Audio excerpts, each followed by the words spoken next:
Points table के bottom 3 देखोगे, वहां तुम्हें 13 ट्रॉफीज दिखेंगी। जितना एफर्ट रदरफोर्ड ने लास्ट ओवर में लगाया था उतना पूरे मैच में लगा लेता तो शायद आज मुंबई जीत जाती। 5 घंटे का मैच हुआ है। इस मैच में मैच कम रिव्यू ज्यादा चल रहे थे। रिव्यू पे रिव्यू, कभी किसी चीज का, कभी किसी चीज का, कभी किसी चीज का। भैया भगवान का शुक्र है कि 2 ही रिव्यू मिलते हैं और अनसक्सेसफुल होने पे खत्म हो जाते हैं, नहीं तो ये हर बॉल पे रिव्यू ले रहे थे, राइट फेंक रहे थे, रिव्यू ले रहे थे। अरे लास्ट ओवर बच्चा जबरदस्ती, ये थोड़ी लॉजिक है कि रिव्यू है तो घर लेके जाओगे क्या? डफी कह रहा है कि नहीं है, ठीक है अब नहीं ले रहा। अरे जब खत्म हुए क्या लेगा तू? डन। ये नया आरसीबी है, घर में घुसेगा भी और मारेगा भी। Defending champions. Defending champions. अबे 12 बज रहा है, अब जाके मैच खत्म हुआ है, सिर्फ और सिर्फ वाइड के रिव्यू और ग्लव्स चेंज और कुछ नहीं हो रहा। भाई कल तो ग्लव उसको भी चेंज करने देने चाहिए था। हाँ तो अब वो तो अलग बात है, मुंबई इंडियंस ने अंपायर्स तो वैसे भी खरीद रखे हैं। नहीं that is a joke, that पैसा हो तो क्या कुछ नहीं हो सकता। मेरे प्लेयर टू वॉच आउट थे रोहित शर्मा और विराट कोहली। आज दोनों ही इतने स्लो खेले हैं, इतने स्लो खेले हैं कि रोहित शर्मा तो रिटायर्ड आउट होके चला गया। इस मैच में 450 प्लस रन बने, उसमें 130 के स्ट्राइक रेट से खेलना क्राइम है। बेचारा विराट कोहली जब हाफ सेंचुरी मारी तो उसने सेलिब्रेट भी नहीं किया, इतना डिसअपॉइंटेड था अपने आप से। लग ही रहा था उसकी शक्ल से भी। और उसके अलावा जो पट्टीदार और सोल्ट दोनों ने क्या मजेदार खेले हैं भाई। क्या बोला था मैंने कल, क्या बोला था कि salt needs to come back to form. आ गया एंड हाउ। इतना डिस्ट्रक्टिव खेला है ना वो। खेलेगा तो डिस्ट्रक्टिव ही खेलेगा, नहीं तो नहीं खेलेगा।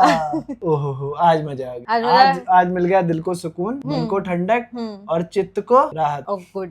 पटीदार ने 11 बॉल पे 44 मारे थे। हाँ, और लग रहा था कि 12 बॉल 50 मार लेगा। लेकिन उसको फिर 17 बॉल लग गई, फिर 16-17 बॉल लग गई फिर उसको 50 मारने में। लगा था हम लोग बैठे वेट कर रहे थे, ओ मार लेगा पर गई नहीं। चलो नेवर माइंड। नहीं लगी कोई बात नहीं। लेकिन भाई उस चांस पे आ गया था, उस तरीके से खेले आज। हारने के बाद तुम डिफेंडिंग चैंपियन हो, ये कैसे शो करते हो ये आज पता चला। भाई ऐसा लग रहा था कि वो सारा सूर्यवंशी का बदला जो लेना था ना इन्होंने, वो इसी मैच में ले लिया है। पूरा वानखेड़े को, और वानखेड़े में आरसीबी पहले फिल सॉल्ट आउट हुआ, फिर आया पट्टीदार। पट्टीदार ने क्षमा बांध दिया।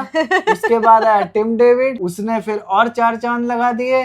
फिर आया हमारे शेफर्ड, उस बेचारे से नहीं लगी, 2 ही बॉल खेलने को मिली उससे। उससे पहले आए थे रितेश शर्मा।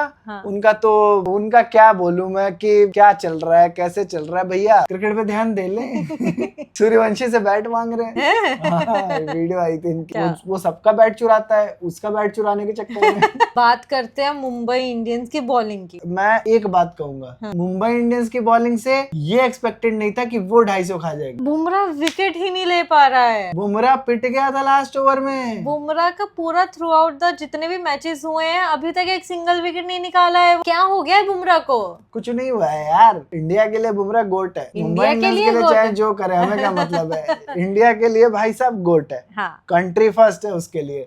वो और रोहित शर्मा इतना बड़ा स्टार पावर हाउस होने के बाद भी मुंबई इंडियंस का स्ट्रगल अनबिलीवेबल है। आज तो ऐसा लग रहा था स्टार्टिंग में कि शार्दुल ठाकुर और अर्शदीप साथ में बैठ के ट्रेनिंग करके आए थे, क्योंकि इतना इन्फ्लुएंस हुआ है शार्दुल ठाकुर और अर्शदीप से। वाइड पे वाइड सिर्फ वही नहीं है जो इतने लंबे ओवर फेंकता है, शार्दुल ठाकुर भी है उस लाइन में। अब तो मतलब आज मुंबई इंडियंस ने भी 21 ओवर फेंके हैं। हाँ। मिचेल शांटनर पहले ओवर में आया, 20-22 रन देके गया, लेकिन भाई उसने कवर अच्छा किया। फिर अगले ओवर्स अच्छे किए। बोल्ट का लास्ट ओवर जो था, पहले के ओवर की बात नहीं करते, उसका लास्ट ओवर जो था उसने मैच को खींचा है।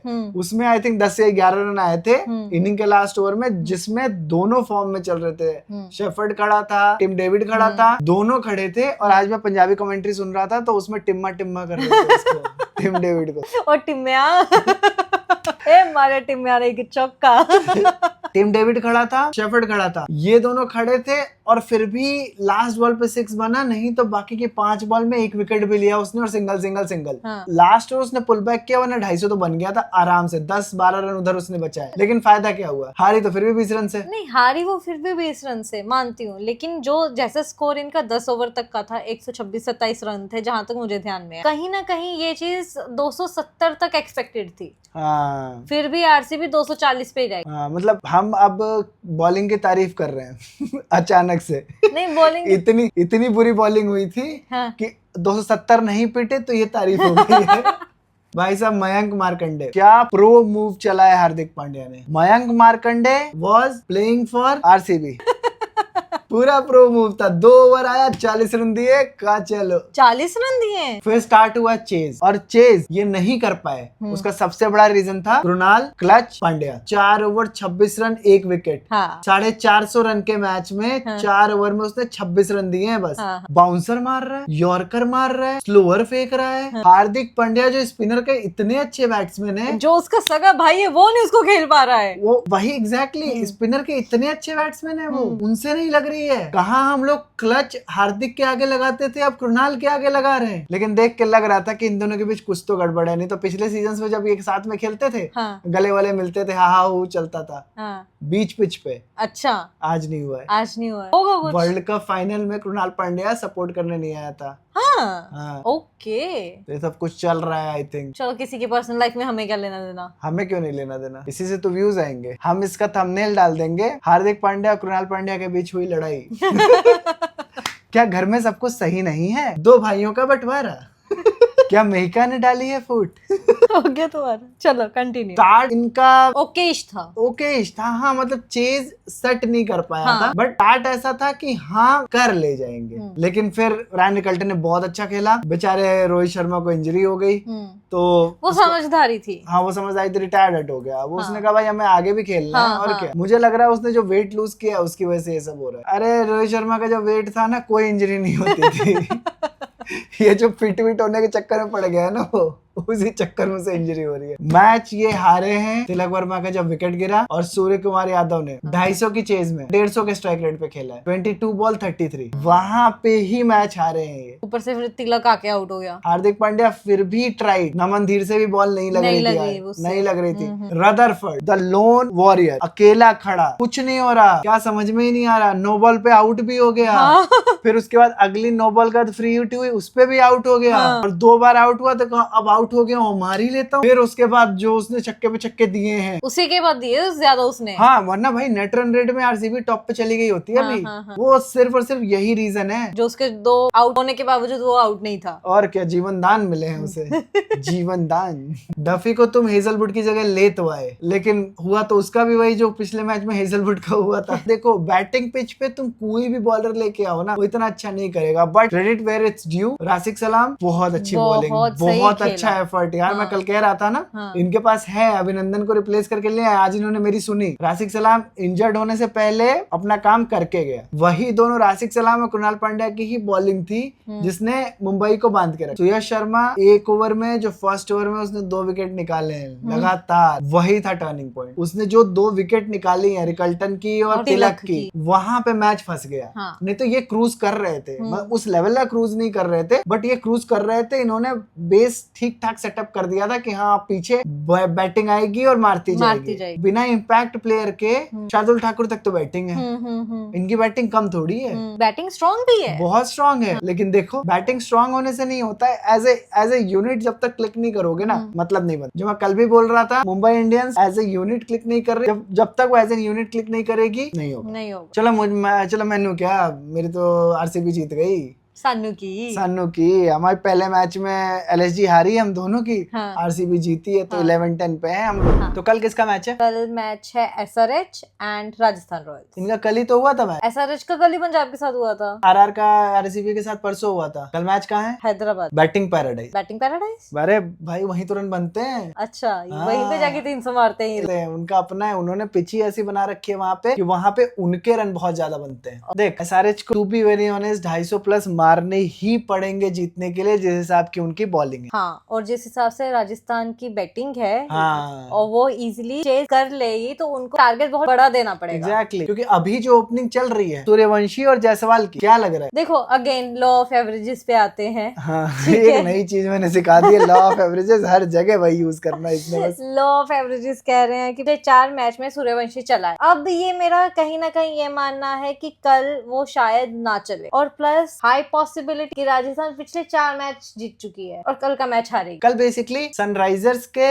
गढ़ में मैच है, वहां पे ये बैटिंग इन्होंने उस पिच के हिसाब से ली है। ओपनर्स फॉर्म में आ गए वापस। हाँ। क्लासन नहीं चला क्योंकि उस पिच पे मिडिल ओवर्स में कोई नहीं चला था। हाँ, हाँ। श्रेयस अय्यर के अलावा कल ऐसा हुआ था कि श्रेयस अय्यर के अलावा किसी ने उस पिच पे मिडिल ओवर्स में नहीं मारा था। Correct. कल अगर क्लासन भी क्लिक कर गया होता, हाँ। श्रेयस अय्यर जैसा ही खेल गया होता, हाँ। इनका 250 प्लस पक्का था। हाँ। इन्होंने टैंक किया ना, स्टार्टिंग के 10 ओवर में 8 ओवर में 120 थे। हाँ। अगले 12 ओवर में 99। हाँ। ये नहीं ना, अगर तुम 120 या 130 अगले 12 ओवर्स में भी बनाते। हाँ। T20 का रूल क्या होता है, तुम्हारे स्टार्टिंग के 12 ओवर्स में जितने रन है, हाँ। अगले 8 ओवर में उतने ही बनते हैं। तो ये है T20 का लॉजिक। तुम्हें लगता है टीम में कोई चेंजेस होंगे? चेंजेस ये बॉलिंग में कर सकते हैं। आधे स्पिनर जिशान अंसारी वगैरह एक्स्ट्रा स्पिनर खिला सकते हैं, क्योंकि इनका शिवांग कुमार बहुत अच्छा कर रहा है। कल के मैच में भी उसने अच्छा किया था। तो ये जिशान अंसारी को भी वापस ला सकते हैं, या तो हर्षल पटेल की जगह या उनादकत की जगह। कल तो उनादकत भी बहुत पिटा है ना, तो वो उसकी बॉलिंग इतनी अच्छी नहीं है कि वो पिटा हाँ, है। मतलब उनादकत भी पिटा है। हाँ। तुम्हारा हर्षल पटेल भी पिट रहा है। तो इनके दो जो एक्सपीरियंस्ड इंडियन बॉलर हैं वो पिट रहे हैं। इस साल उन्होंने कुछ भी बहुत ज्यादा इन्वेस्ट किया नहीं है इंडियन बॉलिंग में। On the other hand RR ने जो ट्रेड किया है जडेजा, वो उनके लिए सही चल रहा है। हाँ। अभी तक तो सही चल, क्योंकि उनको एक मिडिल ऑर्डर में, मिडिल टू लोअर ऑर्डर में एक सॉलिड बैट्समैन मिल जा रहा है और एक एक्स्ट्रा स्पिनर मिल जा रहा है। तो उनके लिए तो विन विन ही है। अब राजस्थान की टीम में वीकनेस पे आओगे तो मुझे कोई वीकनेस लग नहीं रही। एसआरएच की तो पता ही है, बॉलिंग वीकनेस है ही है वो तो। हाँ, उनकी बॉलिंग वीकनेस है। उन्होंने बैटिंग सॉलिड कर लिया, लेकिन बॉलिंग वीकनेस है। अब उनको कंफ्यूज्ड है ना कि वो अब लियम लिविंगस्टन खिलाएं कि ना खिलाएं। हेलो यार, तुम्हें बैटिंग मजबूत करनी है तो पूरा गो ऑल इन ना। बट मेरा क्वेश्चन ये है कि राजस्थान की बॉलिंग इतनी स्ट्रांग है कि वो एसआरएच के बैटिंग को रोक पाए? हाँ, मतलब अगर आरआर की बॉलिंग में जो बिश्नोई की फॉर्म चल रही है अभी, जो लगी है उसकी फॉर्म, और जोफ्रा आर्चर जो ऊपर से लीथल बॉलिंग कर रहा है, नांद्रे बर्गर भी अपना कंट्रीब्यूशन तो करके ही जा रहा है। इनकी बॉलिंग में कोई भी वीक लिंक मुझे नहीं लग रहा। संदीप शर्मा के पास जडेजा भी है, इनका ब्रिजेश शर्मा भी आके पिछले मैच में उसने भी इम्पैक्ट डाल दिया। तो इनकी बॉलिंग है, मतलब मैं ये नहीं कह रहा हूँ कि इनकी बॉलिंग बहुत सॉलिड है, टॉप 3 की बॉलिंग है, टॉप मतलब 1 2 3 पे बॉलिंग आ रही है इनकी, नहीं 4 5 पे बॉलिंग आ रही है। बट इनकी बैटिंग जो है इनकी बॉलिंग को बहुत ज्यादा कॉम्प्लीमेंट कर दे रही है। एसआरएच के साथ वही नहीं हो रहा। हाँ, के पास बॉलिंग स्ट्रांग नहीं है। स्ट्रांग के बॉलर ही फॉर्म में नहीं है। पैट कमिंस के अराउंड पूरी टीम घूमती थी, पैट कमिंस ही नहीं है। वो कब आ रहा है? अभी तो इंजरी में वो है, शायद सेकंड हाफ में आ जाएगा। आरआर में मुझे नहीं लगता कि कोई चेंजेस होने चाहिए, क्योंकि अगेन अभी तक वो जो करते आ रहे हैं पिछले 4 मैचों में, उन्होंने वो खोज लिया है अपना। उन्होंने अपना कॉम्बिनेशन खोज लिया। बेसिक उनका ये है, वो तुषार देशपांडे और विदेश शर्मा में घुमाते रहते हैं। हाँ। मन करता है तो उसको खिला लेते हैं, मन करता है तो उसको खिला लेते हैं। तुषार देशपांडे ने इनको जिताया था मैच जीटी वाला, फिर भी उसको रेस्ट करा दिया कि हाँ भाई तू रेस्ट कर, हम विदेश शर्मा खिलाएंगे। तो ये लग्जरी है उनके पास आज की डेट में, क्योंकि एक तो उनकी बैटिंग बहुत स्ट्रांग है ना, और दूसरी चीज ये है कि वो एक्सपेरिमेंट करने के लिए रेडी है। वो अपना फेथ दिखा रहे हैं अपने बॉलर्स पे। वो ये नहीं कर रहे कि भाई तू पिछले मैच में चले तो हम इस बार एक्सपेरिमेंट नहीं करेंगे, हम दूसरे को देखेंगे, मौका देंगे कि वो चल पा रहा है या नहीं चल पा रहा है। एग्जैक्टली। अभी आज की डेट में पेपर पे आरआर ज्यादा स्ट्रांग है, बट एसआरएच को सपोर्ट करूंगा। मेरी खुद कल की टीम में एसआरएच है। मैं तो इसलिए भी सपोर्ट कर रही ना, वो नीचे आ जाएगी राजस्थान। हाँ, तो फिर पंजाब टॉप पे आ जाएगा। वाह वाह वाह वाह। तो पंजाब ऊपर चली जाएगी फिर नेक्स्ट मैच पे जब भी जीतेगी। Very good. Player to watch out, मेरा कल के मैच में player to watch out for है तेरा एसआरएच में अभिषेक शर्मा, और राजस्थान में रवि बिश्नोई। मैं भी यही बोलने वाली थी कि राजस्थान में मेरा भी बिश्नोई होगा और मेरा एसआरएच में होगा ट्रेविस हेड। हाँ, चल ठीक है। वो अपने गढ़ में है ना कल, तो देखते हैं कितना मार पाता है वहां पे। अरे मार लेगा, चल देखते हैं, दोनों देखते हैं क्या होता है कल।